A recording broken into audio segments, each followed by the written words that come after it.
Guys, welcome back to my channel Pompi Prachi blog. Friends, তোমরা কেমন আছো? সবাই খুবই ভালো আছো। আজকে আরেকটা নতুন ব্লগ নিয়ে চলে এসেছি। আজকে তোমার শনিবার, তো শনিবার আমরা আজকে তো তোমরা সবাই জানো আজকে গণেশ চতুর্দশী।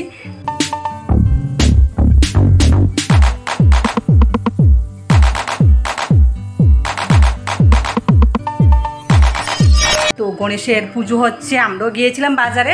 তো বাজারে গিয়ে দেখেছি যে সঙ্গীশ্রী ক্লাবে এখানে পুজো হয়েছিল, তো সেখানে আমরা ঠাকুরকে প্রণাম টনাম করে এখানে খিচুড়িও খেয়ে এসেছি। চিকু একটু করে আমার থেকে খেয়েছিল। তো তারপরে যেই বৃষ্টি পড়েছিল, তো আমরা বৃষ্টির মধ্যে একটু ফুটা ফুটা পড়ছিল, তো তখন আমরা এসে পড়েছিলাম বাড়িতে। তারপরে বেশি করে বৃষ্টি এসেছিলো। তো এখন বাজে তোমার 9টা। তো আমার রান্নাবান্না একদম শেষ। ভেবেছি যে আজকে মাদের এখানেই রান্নাটা করে নিই, কারণ কালকে সকালবেলা আমরা যাবো কৈলাসহর।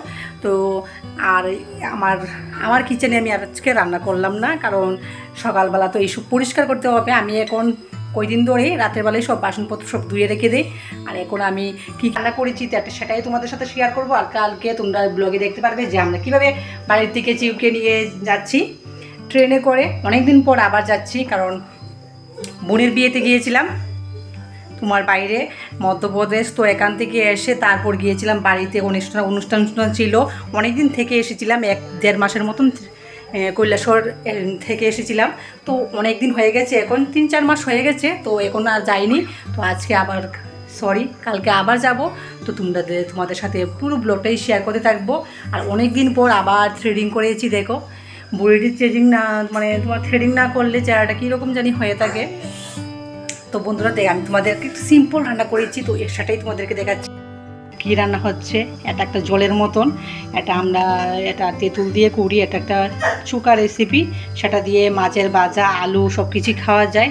তো এখন তো মাছ আনা হয়নি, তো সেটার সাথে করেছি এখানে তোমার আলু ভাজা।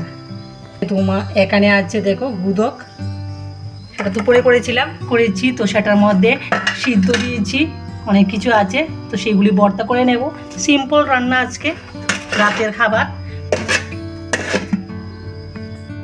তোমার ব্যাগপত্র গুছিয়ে নিয়েছি। আর আমার হাজব্যান্ড উনি বলেছিল যে প্রথমে দুপুরের দিকে যাবে, কিন্তু ওনার শরীরটা খারাপ হয়ে গিয়েছিল, তো উনি যেতে পারেনি। তো আমাদের সাথে একসাথেই যাবে। একদিকে ভালোই হয়েছে আমাদের সাথে যাবে, কারণ আমি একা এই ব্যাগপত্র নিয়ে ছোটো 2জন বেবিকে নিয়ে একা তো যেতে পারবো না। তো উনি থাকলে আমাদেরও হেল্প হবে।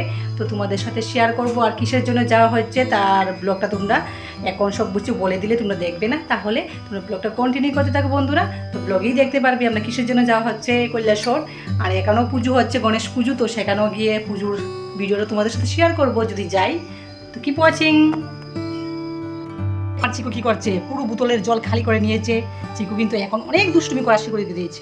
তো চিকু দেখো খুব খুশি জল খেতে খেতে। বাবু বাবু বাবা, টুনটুনির মা।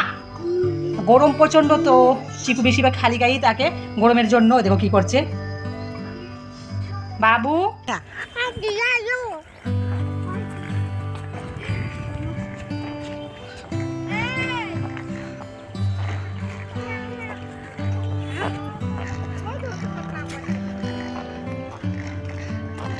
শুনে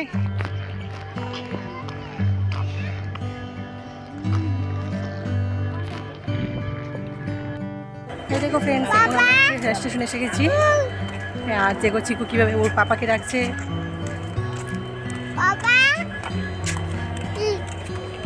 আমার চিকু বাবা কই?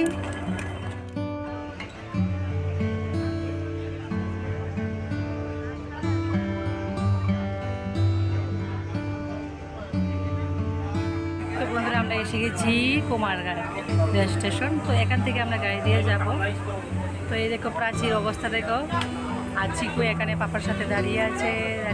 তো প্রচণ্ড গরম ট্রেনে, তো অনেক লোক দেখতে পাচ্ছ তোমরা। কাছে কিছু বলবে? তুমি কিছু বলবে?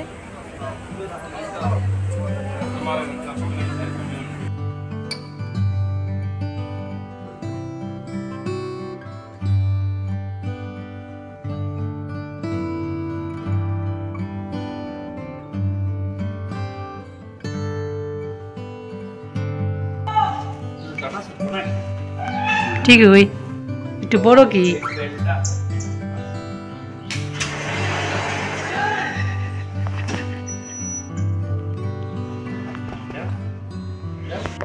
কিছু বলো শোনাই।